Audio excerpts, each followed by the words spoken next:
शिव की जटाओं को देख के कोई एक जटा मेरे सामने से ऐसे कोई गुजरा और वो जटाएं मुझे याद आई। इन जटाओं की कहानी ये है, ये आपको डिफरेंट इसलिए लगते हैं क्योंकि इसमें एक तो महादेव की जो जटा है उस कहीं ना कहीं उसकी झलक है, और एक जो काली माता है जो घुंघरालूपन है उसकी भी झलक है, दोनों का मिश्रण है। माँ का भाव लगता है, कोख से जन्म नहीं दे सकती लेकिन भाव माँ का है। ऐसा कहाँ से आता है ये भाव? वो देखो कहाँ से आता है मुझे वो तो नहीं मालूम, बस सब महादेव की देन है, अंदर वो फीलिंग है। जब महाकुंभ के इस रास्ते से गुजर रहा था तो शिव की जटाओं को देख के कोई एक जटा मेरे सामने से ऐसे कोई गुजरा और वो जटाएं मुझे याद आईं और मैं उनके पास आ गया अनायास। और आपसे मेरा पहले कोई परिचय नहीं है, मैं आपके पास कभी आया नहीं हूँ, बट ये मैं अपने इस बात को स्वीकार कर रहा हूँ कि आपकी इन जटाओं को देख के मुझे शिव की जटाएं याद आईं। महादेव की कृपा है।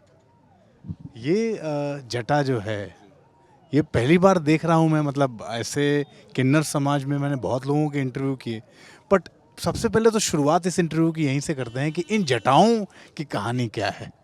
इन जटाओं की कहानी ये है, ये आपको डिफरेंट इसलिए लगते हैं क्योंकि इसमें एक तो महादेव की जो जटा है उस कहीं ना कहीं उसकी झलक है, और एक जो काली माता है जो घुंघरालूपन है उसकी भी झलक है, दोनों का मिश्रण है।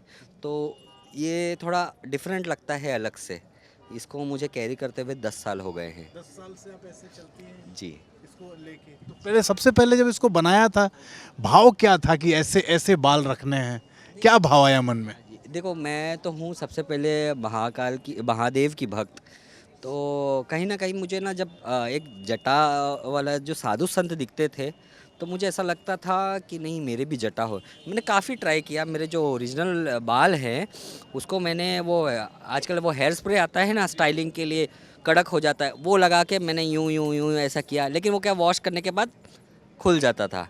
फिर काफ़ी बार मेरा काफ़ी बार नहीं, एक दो बार मेरा बनारस घाट पे आना हुआ, जब मैंने साधु संतों को देखी कि उनकी जटाएं हैं, बस भस्म लगे हुए हैं, लेकिन काफ़ी वो अनहाइजीनिक, जो अंदर एक वो गुथ हो जाता है, टेंगल हो जाता है, वो टेंगल हो गया है, किसी के आधे टूटे हैं, कोई सुई धागा से ऐसा लटका के अटका के रखा हुआ है।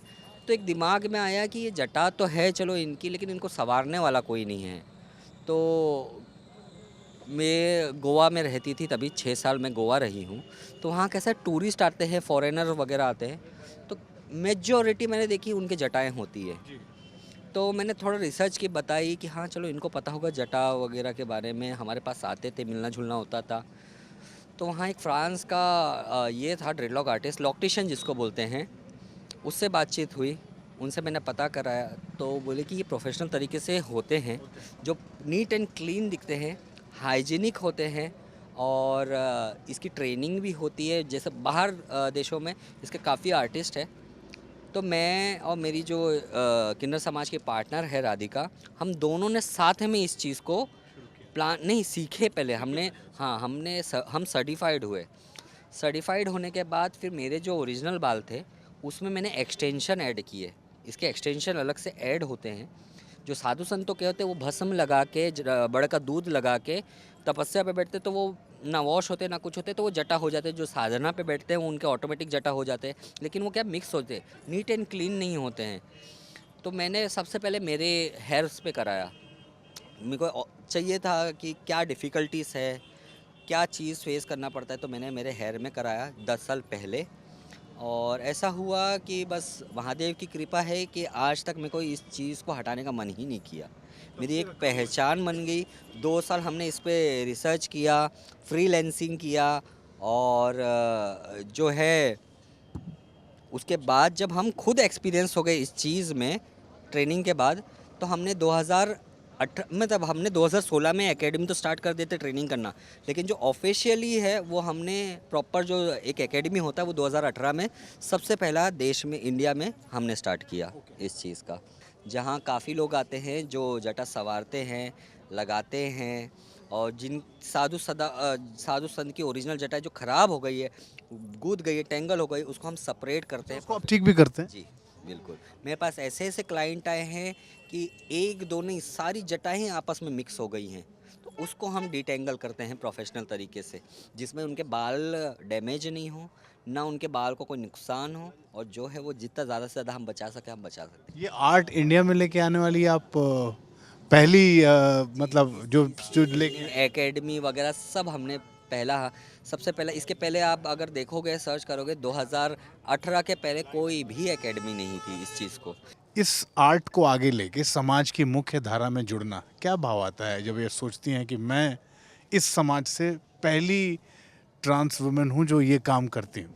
मुझे तो देखो, पहली बात तो मुझे प्राउड होता है कि मैं मतलब जो एक जटाएं संवारना साधु संत के, जो एक वो रहता है ना, जो परेशानी से वो जूझ रहे हैं, जिनको नहीं पता कि इसको कैसे अपने मतलब सिर को एक इस चीज़ को कैरी करना हर किसी के बस की बात नहीं है, भले से वो एक्सटेंशन क्यों ना हो, क्योंकि ये वेट होता है इसमें।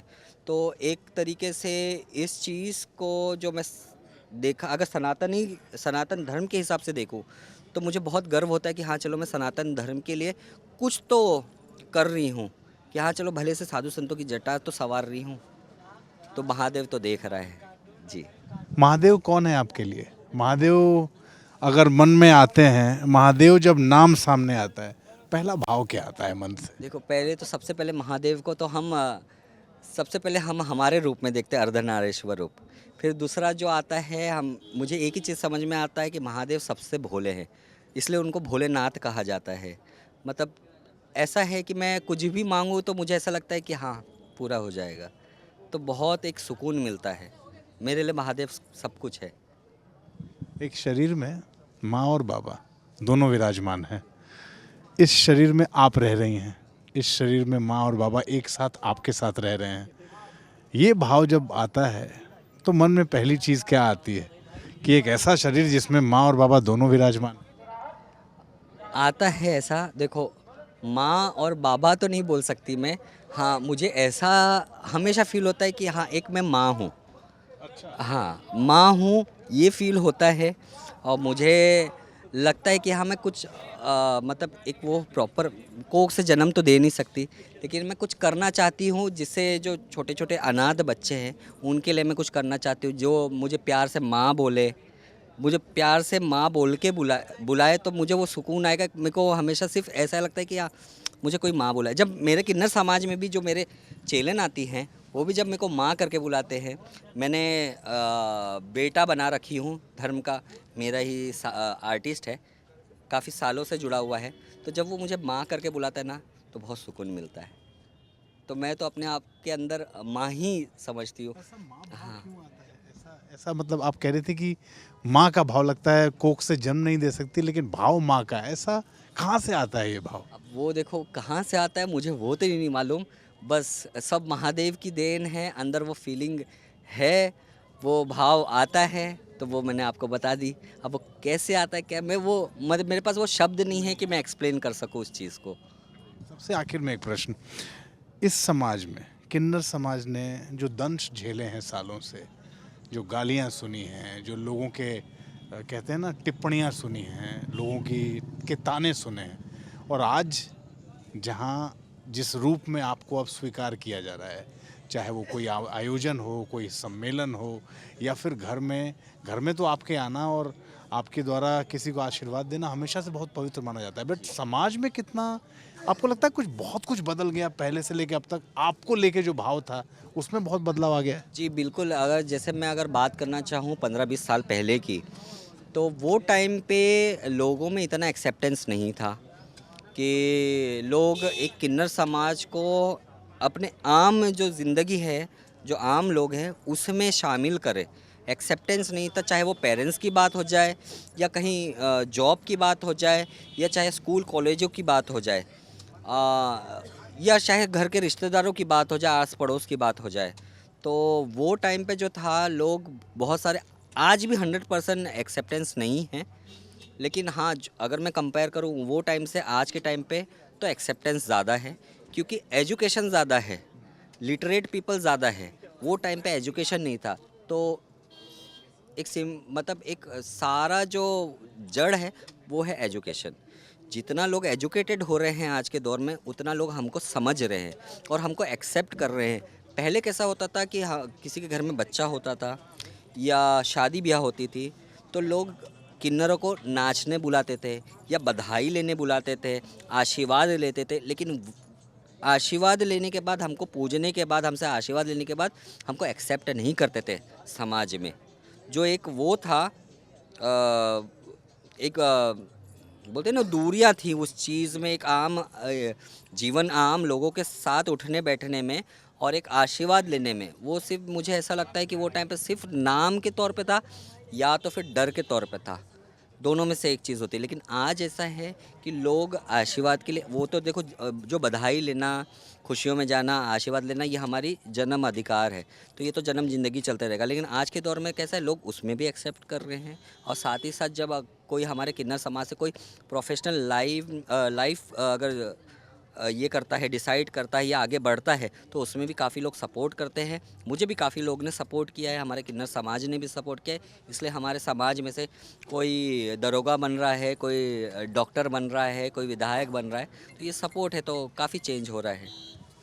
सबसे आखिर में एक सवाल, जब दर्पण के सामने खड़ी होती हैं, आईने के सामने, तो माँ ज़्यादा दिखते हैं या बाबा? ना, मुझे तो सिर्फ माँ ही दिखती है। मुझे सिर्फ माँ दिखती है, बाबा कभी। कि मुझे भी आपके अंदर माँ ही दिख रही है। जब मैं आपके रूप को देख रहा हूँ तो मुझे माँ ज़्यादा दिखती है, इसलिए मुझे लगा मैं अपना प्रश्न आपसे भी पूछ के देखता हूँ कि आपको ज़्यादा कौन दिखता है? मैं अपने आप को एज अ माँ ही देखती हूँ और माँ ही देखना पसंद करूँगी। और मुझे अगर कोई बोले माँ कह के, तो वही सबसे ज़्यादा मैं पसंद करूँगी। जब श्रृंगार करती हैं तो माँ की तरह सजती हैं? बिल्कुल माँ की तरह सजती हूँ। जब मैं श्रृंगार करती हूँ तो मैं काली माँ की तरह सजती हूँ। बड़ी बड़ी बिंदी, घुंघराले बाल, बड़े बड़े, चमक धमक। हम किन्नर समाज जो श्रृंगार करते हैं, वो महादेव को प्रसन्न करने के लिए करते हैं, क्योंकि उनको श्रृंगार सबसे ज़्यादा पसंद है, तो हम उनके लिए श्रृंगार करते हैं। लेकिन जब हम श्रृंगार करते हैं तो एक होता है ना कि मेरे में वो कोई देखे तो सामने वाले को लगे कि हाँ माता जी आ गई है, तो वैसा श्रृंगार करती हूँ मैं। सबसे आखिर में बस आपसे यही कहना चाहता हूँ कि सुंदरता एक जिम्मेदारी है। सुंदर दिखना एक बहुत बड़ी जिम्मेदारी है, और मुझे लगता है आपसे बड़ी जिम्मेदारी शायद ही मैंने किसी को निभाते हुए देखा कि आप इस रूप में सुंदर लगें और उस सौंदर्य को, उस सुंदरता को बनाए रखने के लिए इस तरह से उस पर काम करें, इतनी मेहनत करें। तो ये आज मैंने पहली बार देखा है। आपसे बातचीत के लिए बहुत बहुत धन्यवाद।